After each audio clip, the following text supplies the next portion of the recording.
उत्तराखंड में पिछले दिनों में कुछ ऐसी खबरें सामने आई हैं जिसके चलते भाजपा को बैठे बिठाए मनमाफिक मुद्दा मिल गया है, जिसकी आड़ में कुछ ऐसी नाकामियों पर मिट्टी डालने का काम भाजपा और उसकी सरकार कर रही है जो आने वाले केदारनाथ उपचुनाव और निकाय चुनाव में उसकी छवि को खराब कर रहे थे। आज के अनकट में बात उन चीजों की जिनको बीजेपी मुद्दा बना रही है। इसके साथ ही कांग्रेस नेता हरक सिंह रावत की राजनीतिक तिकड़म, विभागों में होते भ्रष्टाचार, नौकरी मिलने पर भी भटकते युवाओं की और आखिर में उत्तराखंड का नाम रोशन करती पूर्व मुख्यमंत्री की सुपुत्री के बारे में भी चर्चा है। आप शो के अंत तक बने रहिए। उत्तराखंड के अखबारों में आजकल कुछ ऐसे मामले प्रमुखता से छप रहे हैं जिनमें एक विशेष समुदाय के कुछ लोगों का नाम सामने आ रहा है। इनमें थूक कर चाय पिलाने वालों से लेकर रोटी खिलाने के मामले ने बड़ा तूल पकड़ा है। अलग अलग शहरों में कुछ ऐसी घटनाएं सामने आई हैं जिसमें एक विशेष समुदाय पर इसके आरोप लग रहे हैं। इन सब घटनाओं से बीजेपी को सूट करने वाला मुद्दा मिल गया है। सीएम पुष्कर सिंह धामी ने मंच से खुलकर कहा कि उत्तराखंड में पहले लव जिहाद, लैंड जिहाद और अब थूक जिहाद चलेगा नहीं और ऐसा करने वालों पर सख्त कार्रवाई होगी। और ये सही भी है, होनी भी चाहिए। अगर कोई ऐसा कृत्य करता है तो उसकी जगह सलाखों के पीछे होनी ही चाहिए, चाहे वो किसी भी धर्म का हो या किसी भी समुदाय का हो। हालांकि इसको जिहाद का नाम देना सही है या नहीं, ये बड़ा सवाल है, क्योंकि ये कोई जिहाद नहीं बल्कि मानसिक विकृति ज्यादा दिखाई देती है। या ऐसा कहा जा सकता है कि ऐसा करने वाले मानसिक रूप से बीमार हैं। लेकिन इस मुद्दे को जिहाद शब्द जोड़कर भाजपा ने एक काम जरूर करने की कोशिश की है।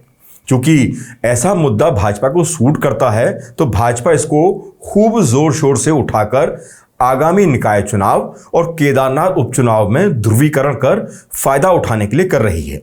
अब ये दोनों दाव कितना कारगर होंगे ये तो आने वाला समय ही बताएगा।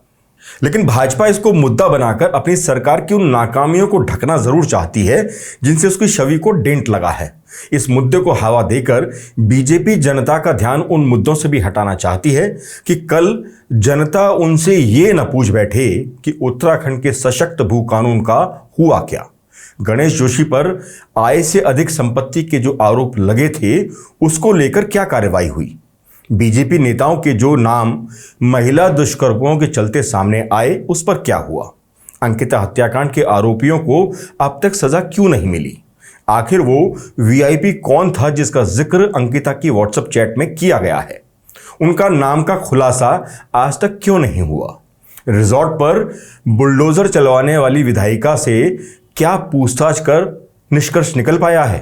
कानून व्यवस्था पर इतने सवाल क्यों उठ रहे हैं। बेरोजगार युवा आंदोलन क्यों कर रहे हैं। चारधाम यात्रा के दौरान अव्यवस्थाओं का जिम्मेदार कौन है।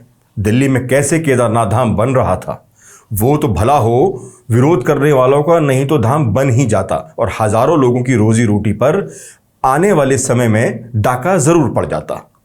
ऐसे कई सवाल हैं जो जनता पूछ रही है, लेकिन जिहाद का मुद्दा प्रमुखता से उठाकर इन सभी सवालों के जवाब या कहें कि अपनी नाकामियों से जनता का ध्यान हटाकर बीजेपी चुनावी फायदा लेने में जुट गई है। इसमें वो अब कितनी कामयाब होगी ये तो समय बताएगा। मतलब केदारनाथ उपचुनाव का रिजल्ट बताएगा भाजपा की इस जिहाद मार्केटिंग से उसे फायदा हुआ या जनता के सवाल अभी भी खड़े हैं जवाब के इंतजार में। बीजेपी ये भी जानती है कि भले ही इस मुद्दे से उनको फायदा हो, लेकिन निकाय चुनावों में जीतने के लिए उसे हर समुदाय का वोट चाहिए। इसलिए बीजेपी प्रदेश अध्यक्ष अब ये कह रहे हैं कि उत्तराखंड में ये जो थूकने वाले या अन्य मामले सामने आए हैं जिसमें सीधे सीधे मुस्लिम समुदाय के कुछ लोगों पर आरोप लगे हैं, ये सब बाहरी राज्यों से आए हैं। यहाँ का मुसलमान ऐसा नहीं करता। बीजेपी ये समझ रही है निकायों में जीतने के लिए उसको मुसलमानों की भी उतनी ही जरूरत है जितनी हिंदुओं की। मतलब मीठा मीठा गप गप और तीता तीता थू थू। इससे तरह एक और पैंतरा भी है। भाजपा का ये कहना है कि बाहर से आए लोगों की वजह से डेमोग्राफी उत्तराखंड की चेंज हो रही है, तो फिर उत्तर प्रदेश से आए मुसलमान उत्तराखंड में बड़े और मुख्य पद पर कैसे बैठ जाते हैं। यह आरोप हम नहीं, बाकायदा पूरे सबूत के साथ कांग्रेस की मुख्य प्रवक्ता गरिमा दसोनी लगा रही हैं। उनका कहना है कि भाजपा कहती है डेमोग्राफी चेंज नहीं होने देंगे, पर इन बाहरी अल्पसंख्यकों को तो बीजेपी ही उत्तराखंड में बसा रही है। कांग्रेस का आरोप है कि मुफ्ती शमन काजमी और खालिद मंसूरी जैसे बाहरी अल्पसंख्यकों को महत्वपूर्ण पदों पर बिठाकर अब भीतरी और बाहरी की बात करने वाली भाजपा केदारनाथ और आगामी निकाय चुनाव में वोट साधने का प्रयास कर रही है। बाहरी और भीतरी अल्पसंख्यकों की बातें महेंद्र भट्ट जी कर रहे हैं, तो मेरा भी सवाल है महेंद्र भट्ट जी से। मुफ्ती शामुन काजमी बिजनौर के व्यक्ति हैं, जिन्हें आपने यहाँ मदरसा बोर्ड का चेयरमैन बनाकर सिरमौर बना रखा है हम सबका। वहीं खालिद मंसूरी जो कि एक वांटेड क्रिमिनल था यूपी पुलिस का, जिसके ऊपर इनामी घोषणा थी, और उसको आपने विकास नगर के मस्जिद का सदर बना रखा था। उसको सितंबर के 27-28 तारीख को सहारनपुर पुलिस पकड़ कर ले गई। खालिद मंसूरी कहाँ का था? तो गोद में बैठाने का काम आप करेंगे मुसलमानों को, और बात करेंगे इधर की लंबी चौड़ी। वैसे नजर दोनों ही राजनीतिक दलों की वोटरों पर ही है, लिहाजा केदारनाथ चलते हैं, जहां उत्तराखंड के इतिहास के सबसे महत्वपूर्ण उपचुनाव की तारीख का ऐलान हो चुका है। जाहिर सी बात है कि सत्ताधारी भाजपा व विपक्षी कांग्रेस पूरी ताकत से बाबा केदार का आशीर्वाद ले चुनावी खाका तैयारी करने में लगे हैं, जीत की एक नई और महत्वपूर्ण इबारत लिखने को बेचैन। हालांकि विधानसभा के नंबर गेम पर इस चुनाव के परिणाम का कोई खास असर होगा नहीं, फिर भी ये महत्वपूर्ण इसलिए है कि हिंदुत्व की झंडाबरदार पार्टी भाजपा हिंदुत्व के दो एपिक सेंटर अयोध्या व बद्रीनाथ के साथ मुंह की खा चुकी है। अब केदारनाथ वो सीट है जहां न केवल भाजपा बल्कि स्वयं प्रधानमंत्री नरेंद्र मोदी की प्रतिष्ठा दांव पर है। इस सीट पर यदि अयोध्या व बद्रीनाथ की पुनरावृत्ति होती है तो भाजपा को राष्ट्रीय स्तर पर बड़ी जिल्लत झेलनी पड़ेगी। वहीं सीएम पुष्कर सिंह धामी के लिए तो ये अपने सियासी जीवन का सबसे बड़ा लिटमस टेस्ट भी साबित हो सकता है। वैसे राजनीतिक चश्मे से देखा जाए तो केदारनाथ उपचुनाव भाजपा को करो या मरो की दहलीज तक ले आया है। केदारनाथ पहले से ही भाजपा के कब्जे वाली सीट रही है। वहीं केदार बाबा के दर से ही प्राइम मिनिस्टर नरेंद्र मोदी बीते एक दशक से देश दुनिया को अपनी राजनीतिक प्रतिबद्धता का संदेश देते आए हैं। यदि यहां भी भाजपा की गति अयोध्या और बद्रीनाथ की तरह होती है तो ये भाजपा के लिए वज्रपात की तरह होगा। इस सीट पर फिलहाल भाजपा के लिए सबसे बड़ा संकट प्रत्याशी चयन को लेकर है। महिला मोर्चा की प्रदेश अध्यक्ष आशा नौटियाल, दिवंगत विधायक शैला रानी रावत की पुत्री ऐश्वर्या रावत, लोकप्रिय नेता कुलदीप रावत व कर्नल अजय कोठियाल, चंडी प्रसाद भट्ट कमल के फूल के साथ बाबा केदार के दर पर जाने को आतुर हैं। किंतु यदि ये सभी एक साथ पार्टी के लिए कार्य करते हुए चुनावी मैदान में ना उतरे तो भाजपा को अप्रत्याशित परिणाम का झटका भी झेलना पड़ सकता है, और शायद यही वजह हो सकती है कि भाजपा आलाकमान किसी ऐसे नाम की घोषणा के साथ मैदान में उतरे कि कोई भीतरी विद्रोह पैदा ही ना हो सके। किसी बिग गन को मैदान में उतारने के कयास भी इसके साथ ही लगाए जा रहे हैं। पूर्व अध्यक्ष, पूर्व सांसद व पूर्व मुख्यमंत्री तीरथ सिंह रावत की लगातार केदारनाथ क्षेत्र में सक्रियता से भी ऐसे कयासों को बल मिल रहा है। यदि तीरथ सिंह रावत को मैदान में उतारा जाता है तो जाहिर है एक पूर्व मुख्यमंत्री व पूर्व सांसद को विधायक चुनाव लड़ाने से सूबे में सत्तासीन सरकार के समीकरणों पर भी असर पड़ना तय है। लबोलुआब अब यह है कि चुनाव में बाबा केदार का आशीर्वाद लेने की इस कवायद में भाजपा को अनेक संकटों से भी जूझना पड़ सकता है। चुनाव के ऐलान के साथ ही भाजपा कांग्रेस में सियासी संग्राम भी तेज हो गया है। टिकट को लेकर झगड़ा इस कदर बढ़ गया है कि बातें सार्वजनिक होने लगी हैं। एक तरफ शैला रानी रावत की बेटी ऐश्वर्या रावत और दूसरी तरफ हैं आशा नौटियाल, जो कि उत्तराखंड में भारतीय जनता पार्टी की महिला मोर्चा की अध्यक्ष हैं। दोनों अपने आप को टिकट का दावेदार बता रही हैं, लेकिन ऐश्वर्या रावत खुद को फ्रंट रनर अप कह रही हैं। उनका मानना है कि वो नंबर 1 पर हैं। उनका दावा यह है कि सदस्यता अभियान में सबसे ज्यादा सदस्य अभी तक उन्होंने ही बनाए हैं, इसलिए वो नंबर 1 पर हैं। नंबर 2 पर वो आशा नौटियाल को दिखाती हैं, नंबर 3 पर चंडी प्रसाद भट्ट को। इसी के जरिए वो खुद को दावेदारी का सबसे मजबूत कैंडिडेट बता रही हैं, और आशा नौटियाल के समर्थक कह रहे हैं कि खुशी की लहर दौड़ रही है जनता के दिलों में। चर्चा है केदार घाटी में आशा नौटियाल ही आ रही हैं, मतलब दोनों तरफ ही खुशियां हैं टिकट को लेकर। यकीनन अपने अपने स्तर पर खुद को आगे बताने की होड़ दोनों ही नेताओं में लगी है। इधर एक और भाजपा के कुलदीपक यानी कुलदीप रावत की मुलाकात हुई है ऐश्वर्या रावत के साथ। ऐश्वर्या रावत के साथ अब इस मुलाकात के भी सियासी मायने बीजेपी में ही टटोले जाने लगे हैं। ऐश्वर्या रावत अपने सोशल मीडिया फेसबुक पर लिख भी रही हैं कि उनकी मुलाकात हुई है और केदारनाथ उपचुनाव को लेकर सार्थक चर्चा भी हुई है। अब ये सार्थक चर्चा क्या है, ये तो बाबा केदार ही जाने।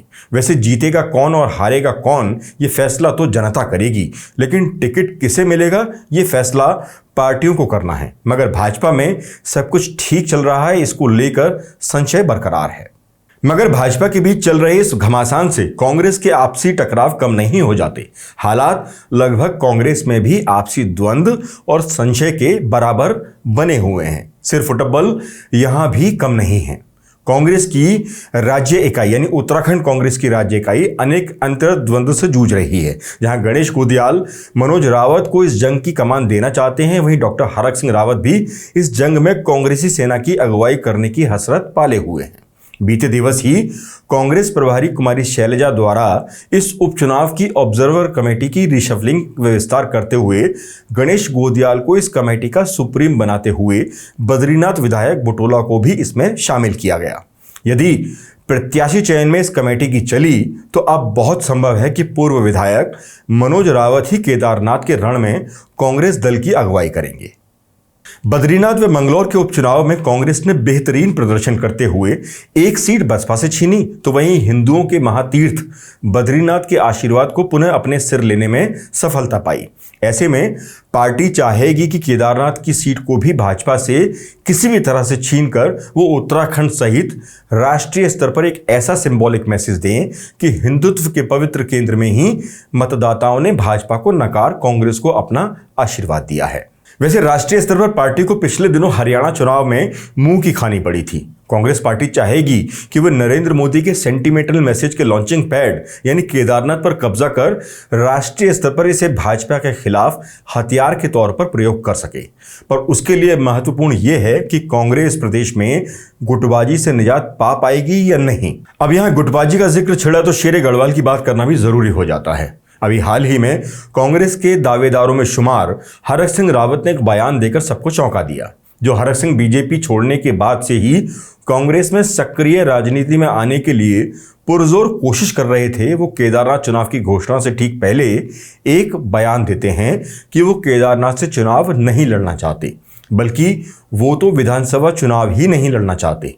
फिर अचानक एक और बयान देकर वो सबको फिर से चौंका देते हैं कि अगर वो चुनाव लड़े तो उनको न केवल भाजपा से बल्कि कांग्रेस में बैठे अपने विरोधियों से भी लड़ना होगा, यानी उनका मुकाबला भाजपा और कांग्रेस दोनों से ही होगा। अब हरक सिंह जो कह रहे हैं वो सच में दिल से कह रहे हैं या फिर सोची समझी राजनीति के तहत, ये तो हरक ही जाने, क्योंकि पूर्व में भी कुछ ऐसा कह चुके हैं जिनसे वो पल भर में पलटते दिखाई दिए हैं। हरक सिंह एक पुराने और मंझे हुए नेता हैं, राजनीति में लंबा अनुभव है और सियासी भाषा में कहा जाता है कि नेताजी बहुत पुराने चावल हैं। खैर, आगे चलने से पहले उनका यह बयान सुन लीजिए। मेरे चुनाव लड़ने का सवाल है क्योंकि मैं बहुत इंटरेस्टेड, देखिए मैं एमएलए के चुनाव लड़ने के लिए ना 22 में इंटरेस्टेड था। जब मैं कांग्रेस में सम्मिलित हुआ तो मैंने स्वयं कहा मैं विधायक का चुनाव लड़ने के लिए बहुत इंटरेस्टेड नहीं हूँ। इसलिए नहीं हूँ कि अब आपने ध्यान दिया होगा, मैंने 12 में भी कहा था मैं मंत्री पद नहीं लूँगा। लोग कहते साहब आपने तो कसम खाई थी फिर क्यों ले लिया।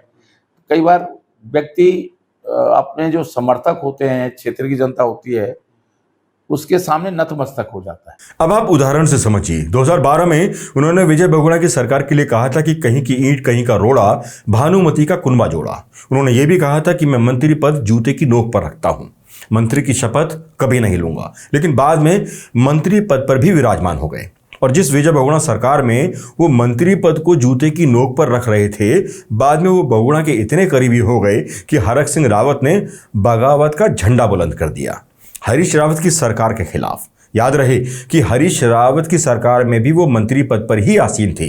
फिर जो कुछ हुआ वो घटनाक्रम सबके सामने है। बीजेपी में रहते हुए भी पुष्कर सिंह धामी की कैबिनेट से अचानक इस्तीफा दिया और 2-3 रोज बाद धामी के साथ डिनर की टेबल पर ठहाके लगाते हुए नजर आए। 2007 में भी जब हरक सिंह रावत नेता प्रतिपक्ष थे तब भी वो खंडूरी को जनरल डायर कहते थे। फिर निशंक मुख्यमंत्री बने तो हरक ने खुलेआम ये चुनौती दी कि जहां भी निशंक चुनाव लड़ेंगे उनके खिलाफ ही वो मैदान में उतरेंगे। लेकिन जब 2012 में चुनाव आया तो ऐसा हुआ नहीं।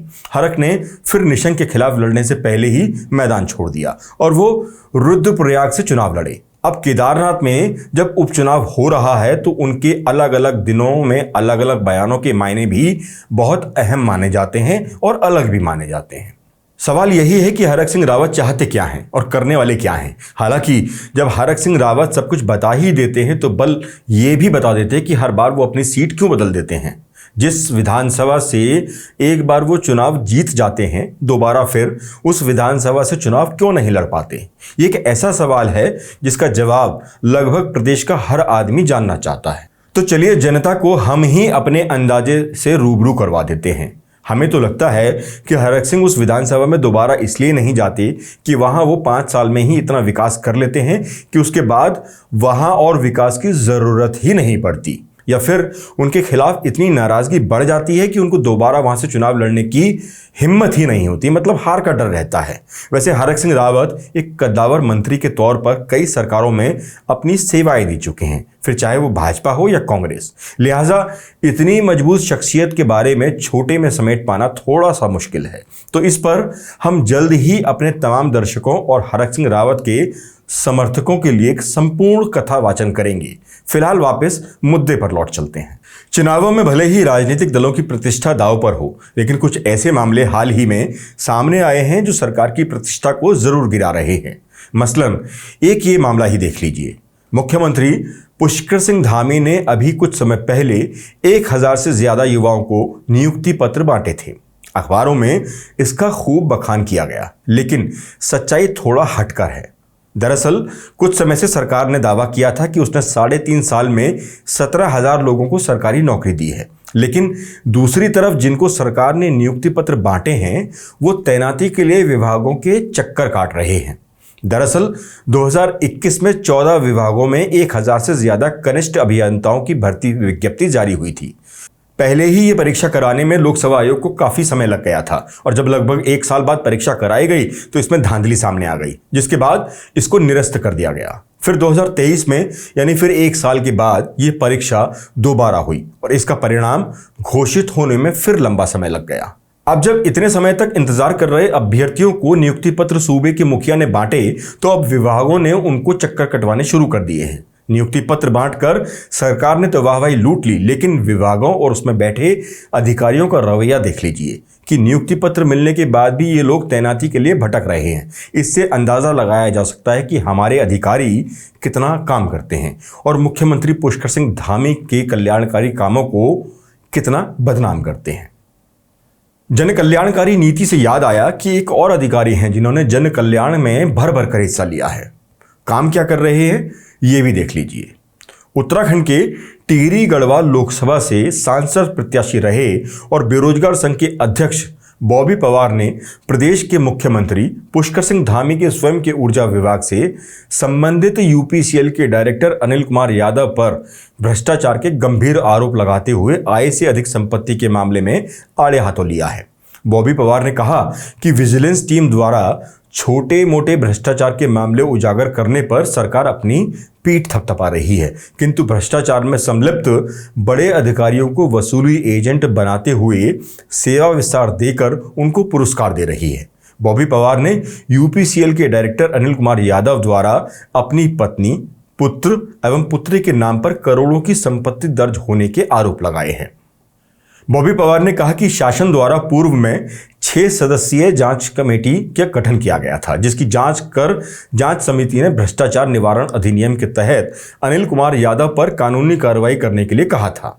इसके उपरांत उत्तराखंड शासन द्वारा विधिक राय भी ली गई थी, उसमें भी कानूनी कार्रवाई की बात कही गई थी, किंतु अभी तक कोई कार्रवाई संबंधित अधिकारी पर हुई नहीं है। इसके उपरांत उपरोक्त प्रकरण को उनके द्वारा तत्कालिक बोर्ड अध्यक्ष एवं वर्तमान मुख्य सचिव राजा रतूड़ी के सम्मुख भी रखा गया, किंतु प्रदेश सरकार द्वारा अधिकारी पर कानूनी कार्रवाई करने से इतर सेवा विस्तार देने की तैयारी हो रही है, ऐसा सामने आ रहा है। खैर, चलते चलते आप सभी के लिए एक अच्छी खबर भी है। अभी हाल ही में उत्तराखंड सरकार ने फिल्म नीति के तहत जो छूट दी है उसको लेकर प्रदेश में कई फिल्मों की शूटिंग संपन्न हुई है और कई फिल्मों और वेब सीरीज की शूटिंग अभी गतिमान है। पूर्व में उत्तराखंड के मुख्यमंत्री और केंद्र सरकार में शिक्षा मंत्री रहे डॉक्टर रमेश पोखरियाल निशंक की सुपुत्री आरुषि निशंक ने एक वेब सीरीज को न केवल प्रोड्यूस किया बल्कि उसमें अभिनय करके उत्तराखंड का नाम भारतीय सिनेमा जगत में रोशन किया है। उनकी उत्तराखंड में फिल्माई गई वेब सीरीज लाइफ हिल गई काफ़ी चर्चा में है। इसमें खूबसूरत अभिनय, समाज को संदेश और पहाड़ की संस्कृति के साथ ही उत्तराखंड की खूबसूरती को दर्शाया गया है, जो OTT प्लेटफॉर्म हॉटस्टार पर उपलब्ध है। जरूर देखिए ताकि उत्तराखंड की संस्कृति से आप रूबरू हो सके। आज के इस अनकट शो में बस इतना ही। जय हिंद, जय उत्तराखंड।